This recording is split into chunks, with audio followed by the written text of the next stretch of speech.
de séparation. Ok.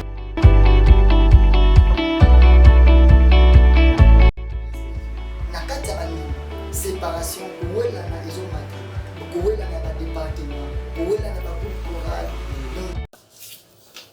Et wata de bande kobalani vraiment il y a chaîne abisso il y a RT Tozaka vraiment la moko la biso amola bande sur balanda abisso toujours la chaîne abisso il y a le dimanche mais c'est toujours de continuer vraiment la thème du toko pourquoi la séparation dans l'église pour cabonner ou tu vois peut-être na bana nzamba. Alors l'autre il y a mis éviter la bisso avec un combo il y a évangéliste de grâce par exemple à haute église abisso il y a pas de côte wata de pasteur. Il y a vraiment c'est mon sentiment vraiment là on a journal au côté à la chaîne abisso. Anasema makasi bona kuzala moko bavité la chaîne on même ils ont propulsé l'évangile en cas de plein de il faut que ça madame était jusqu'à l'extrémité de la terre. Or, l'extrémité de la terre, ça facilite sur le plan financier, mais automatiquement sur le plan scientifique, technologique, mais une bonne facilité sur le terre. Donc, les accueillis, c'est mon makasi. Nous avons pas encore la chaîne. Bon, merci beaucoup et vas-y, Gracia pour comprendre la chaîne abisso vraiment pour la RD Tozaka. Parce que le groupe nous sommes vraiment à casse dans le monde dans les régions nous avons la séparation dans la l'église alors c'est clair qu'on combine le pour dire que la connaissance aux amours pour réception de souvent quelque chose et la bande balance choses ça jeune fille jeune garçon papa maman la thème qui toko to partager vraiment la carte chaîne sur YouTube vraiment parce que séparation dans l'église où tu vois. Merci pour la question. D'accord, pour répondre le temps de la séparation de l'église et ça un mot trop pertinent et je sais temps pour développer mon activité. Séparation, la compréhension de la langage biblique, séparation, ils ont la deux volets. Ils ont la volonté et ensemble. Mais quand il y a séparation, puis nous avons sous la deuxième problème, nous avons Bible bien biso, dans le livre de Matthieu chapitre 13. Avec la biso, tant où moloni, aloni, bleu, avec la boutoune, mongunia, aïkolona, ivré. C'est-à-dire, tant aux amis, les attendants ivrés, ils ont collé et le monde a blé. Et en moi, ils ont créé tout le monde qui a des volets séparation. Et c'est le collé.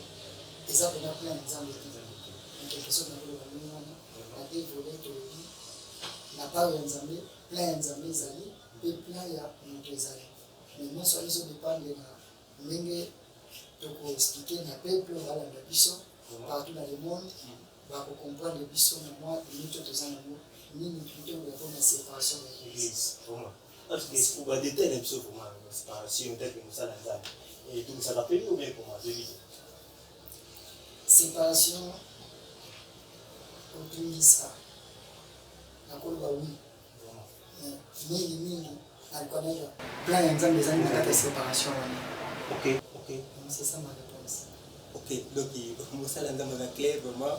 On a quatre thèmes au moto partage la chaîne sur YouTube il y a tout aux attaques les musala nzambe expliquer biso vraiment ndenge ni toko sala pona makambo ya mesila ko tozana posa mato tonga meto na posa te ya ko séparer ya ko kabwana po ba séparation pesa mabe vraiment est-ce que ni loko c'est pour na to ko tonga et ko na surtout l'église na biso to bolingo na tata bana nzambe. Merci pour la question. Na ko répondre ndenge na bandaki na bandeli na bodi boye dans la séparation, la plan voilà. Peut-être qu'on va expliquer pour le peuple, on va comprendre. Pour les musiques, pour les bas. Na moment où il va te parler de biso, baza na tête tendance. Oyo alongwaki, awolingala ayo ba registre na ngalo. Oyo pe balongwaki bana ye.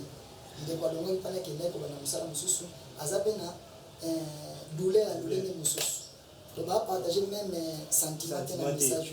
Mais nous sommes convaincre pour tout le message dans le séparation, tant que la séparation, nous avons plein d'ensemble. Bible, il y a des partout. Beauté est sans mal. Mais nous avons na Bible, il y a acte des apôtres. Bavandi bangone ceci comme beauté est sans mal. Ce que vous vérifiez, liboso comme on a erreur de télémi na persécution à l'église. Or persécution na tango salama, babi na bisoni, baye ko li babalo kim. na logique tomona ngo lokola eza mabe mais nzoka aki na plan na sima nzamba azali na plan na sima kokima wana lobi ntango bazokima ni lolenge wana nde sango malamu ezokende koatteindre bahorizon mosusu yango na olobaki na plan nzambe mpe eza konte soki lot akabwanaki na abraham te alingaki mpe abraham alingi atteindre objectif te alingi amona mpe bafils ya mabele te mpe ya l'étoile du ciel te donc séparation eza na deux volets wana bi na plan ya nzambe po tokota na babetali makasi te nzambe apermettre mpe séparation mais lelo oyo ezosurgir mingi na baeglise na biso eza séparation mingi oyo eza na plan ya monguna oyo eza ke eza na baintérêt moko partiel oyo ezokabola biso parla na ngai koloba na pensé na ngai eloko ezokabola biso eza mokie par rapport eloko ezosangisa biso mais bato bazokima mbangu na matériel ke na spiritualité mpo bakocomprendre quelle est la volonté de Dieu na temps oyo tozotraverse parce que makambo wana fe esalama mpo biloko na biso na mikolo ya suka nde makambo ya lolenge oyo ekosalama yango torekolte baréalité oyo séparation ezosalama na baéglise ezosalama na badépartement donc église kaka te mais na kati ya baéglise te na kati ya banini séparation kowelana ezomata kowelana ya badépartement kowelana bagroupe choral donc nyonso wana eza lié na problème ezotungisa mais soki tocomprendre eloko esangisa biso tokotika baintérêt mike wana mpo eza kohonore nzambe te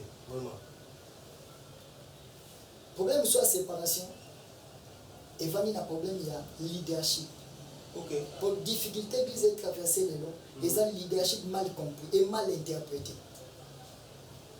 en quelque sorte okoloba mal enseigné twana baenseignement intentionnel c'est-à-dire ntango moto azoteya te mpo ateya mpo nzambe azwa lokumu azoteya mpo aplaire na bato na motu moko songolo donc nyonso eza na kati journaliste ntango azoteya azoluka lolenge moko asepelisa leader oyo aza wana alingi asepelisa mwa groupe de gens pendant que évangile na biso eza kaka te mpo tosepelisa bato mais juste mpona kopréparer bato pour l'enlèvement parce que mosala tozosala na mabele lelo toza awa tokomisi église bapropriété privée or kiti kokoma propriété privée motu acomprendre que comme si ye motu aza suprême or tobosana te il y a le souverain pasteur ye un jour akoya ntango akoya akojuge bana nzambe na basali na nzambe ebible eza koexagere kolobaki basali na nzambe bakozala juge sévèrement depuis quand pomme ezoboma na évangile eza problème wana donc eza en quelque sorte pomme ya leadership mpe kobunga eloko nini esangisa biso alors pasteur moi évangéliste oza na ministère ya combien de points 5 points ou comment nga na ministère ya Christ ministère ya Christ parce que toka ba ministère toza pe ya ba 5 points ali c'est pas 3 points ba 2 points et puis yeso c'est la ministère en tant qu'évangéliste je crois que bato babetaka lisolo ya ministère ya 2 points 5 points baza na baargument na mais moi je vais définir que bato baprésenta biso évangile babengaki apôtre Paul apôtre baprésente na ministère ya 3 2 6 10 12 point soki engeki kozala bongo mpe apôtre Paul mpenga azwa batitre nyonso honorifique mais ngai nayebika apôtre Paul ebi na biso nyonso toservir Christ yango ngai naza kaka ministre mpo na korépondre na critère ya Christ je n'ai pas de point ni point 1 ni point 2 oyo mpe basali yango baa na baargument vraiment en tout cas lelo toza mpena na masolo ya kitoko awa vraiment na mosala nzambe monene abengami évangéliste de gracia vraiment makambo ya kitoko azobisa mpena peuple di oyo bazolanda biso na moma oyo bakosepela mpo bato bazoluka mpena makambo ya boye mosala nzambe tokocontinue toujours sikoyo vraiment nini tokokosala mpona tosikisaka bamakambo yango mpo esilaka mpo nzambe aza capable parce que babeli nete possible ya dia celui qui croit moto akwaka na makambo oyo osila mpe possible sikoyo mpo tosilisa yango mpena teke mosali nini tokosala. Merci, monsieur le journaliste, pour la question. Il dit que les beaux temps zambé partout dans le monde, pour la chaîne Nabiso ya RD, Tozakaka, c'est la réponse. Na quoi bisa biso étant que Moussa na Zambé, na mwanda mbabo nzamba besi biso avec plein d'humilité, plein d'amour. Na quoi bisa peuple nzambé bana biso partout. Problème aussi là dit. ce qui est signe, c'est que Christ a causé biso. Donc le quoi Christ a causé kati. À lui pour n'amener qu'au souk. Batou, bakotika kondi. Pour s'attacher à l'esprit séductrice. Oh, le code le baki na Nicolas souk. Autant auto traversé. On comprend que ezaba et puis c'est une image il y a des jours attendre la fin. Donc c'est difficile, peut na c'est impossible. Makambo ici. Pour bien ça affirmer ngai. Naza si na ngate na si la Bible o na te aka. Pe o ye besoin de partager na le banzango. Mais quand la Bible peut le dire qu'il est possible d'être celui qui croit, tu crois que c'est possible. Tant que le impossible, rien n'est impossible à dire. Ça fait partie de la question de l'image. Ok. Pour la logique, biso toi la première détenteur ya roté ya détenteur ya message ya message. Mais ce que côté na kati okuti en mo côté. Pour nani en ko kota. Au Bible le diambe na livre ya 1 Timothée chapitre 4 verset 1 à 7. Ceux qui botangi beaucoup mona Bible zolo bela événement toujours traversé. Au Bible bina biso boye. Moi na moto akoyate na muté. Isengeli avant ya isengeli makomi ekokisama ata iyota zani eza point oza na kalikolo ya i donc ekoki koleka te donc il faut maloba nyonso ekokisama mpona koconfirme biso enlèvement parce que tozo lutte mpona ngai na question tuninga na koloba boye seigneur mais c'est les journalistes ezali biloko ezoconvaincre ngai ke enlèvement eza possible donc soki navandi ata yesu azoya nanu te mais otinda nga na liki ya lisusu ntango namona makambo ezosalama na mokili ezopermettre nga na liki ya lisusu ke certainement Christ akoya mpo alobaki na mikolo ya suka bato bakotika kondi badokter bakoya mpo basedura bamosusu bakopekisa biso biloko akolia or soki lelo tali mokili omona biso tokomi évangile ya badeba biso toleki bango baleki biso nga nazali même 5 ministère batika ebunga ekoma archibishop nega bishop ba 5 pole baki wana ba 2 points donc moi biloko belé journaliste azami esa boye bango kengai popini bozo